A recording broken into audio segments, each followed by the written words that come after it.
अस्सलामुअलैकुम मेरे दोस्तों, मैं हूँ आपका होस्ट प्रोग्रामिंग इनोवेशन की जानिब से आज एक नया लेक्चर के साथ हाज़िर हूँ।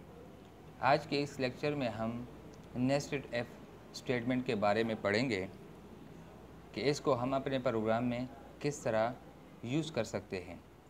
तो वीडियो शुरू करने से पहले आप लोगों से रिक्वेस्ट है कि प्लीज़ हमारा ये चैनल सब्सक्राइब करें और साथ में बेल आइकन भी दबा दें ताकि हमारी नए आने वाली वीडियो आपको मिलती रहे।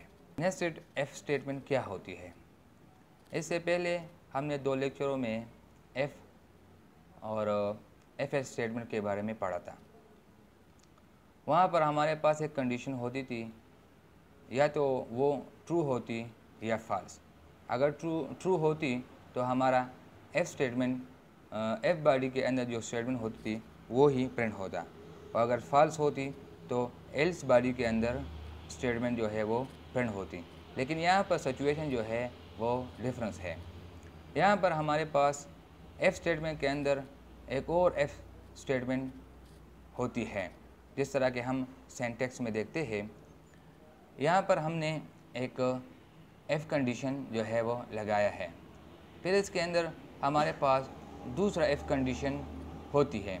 अगर ये कंडीशन ट्रू होती है तो हमारा कंपाइलर जो है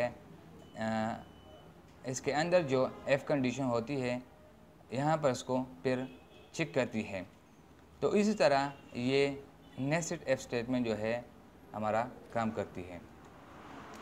फिर उसको हम मज़ीद जानने के लिए इसका फ्लो डायग्राम देखते हैं। यहाँ पर अगर हम देखें, हमारे पास एक कंडीशन 1 है।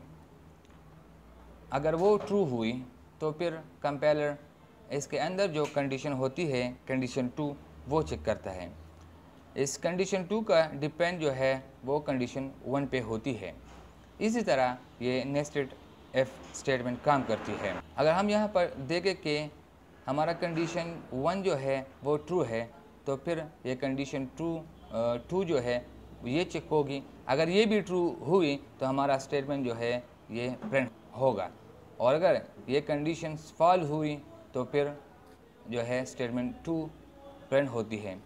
अगर इसी तरह हम ये कंडीशन 1 को देखें, अगर ये फॉल्स हुई तो कंपाइलर फिर ये इसका अंदर जो कंडीशन है ये चेक नहीं करेगा, सीधा जाके कंडीशन 3 जो है वो प्रिंट होगा। अच्छा, अभी आते हैं अपने प्रोग्राम की तरफ। सबसे पहले मैं यहाँ पर 4 इंटीजर लूँगा, ठीक है। अच्छा, अब यहाँ पर हम कंडीशन लगाएंगे if A is greater than B, then क्या करें, हमारे पास सी आउट ये प्रिंट कर रहा हूँ। अब यहाँ पर दूसरा इफ़ कंडीशन आएगा, सी इज़ ग्रेटर देन डी। अगर सी हमारे पास ग्रेटर है डी से तो ये प्रिंट करो।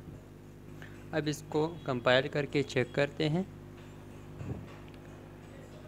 यहाँ पर देखिए हमारे पास दोनों कंडीशन जो है ट्रू है, A is greater than B and C is greater, ठीक है।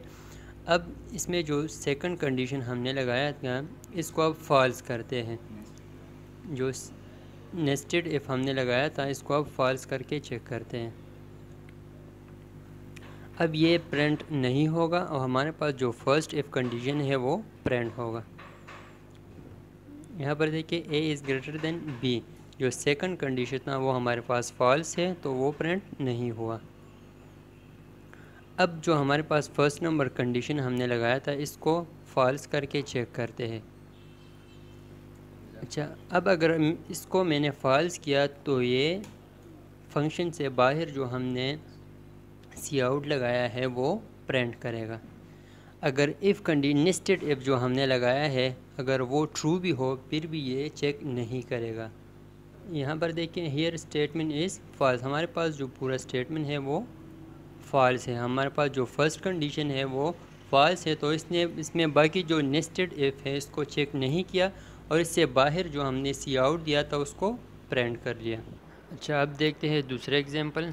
यहाँ पर मैं एक इंटीजर लूँगा a = 5 और यहाँ पर इफ़ कंडीशन आएगा, if a is greater than 0 then ये प्रिंट कर रहा हूँ। अच्छा, अब यहाँ पर nested if statement, nested if condition आएगा।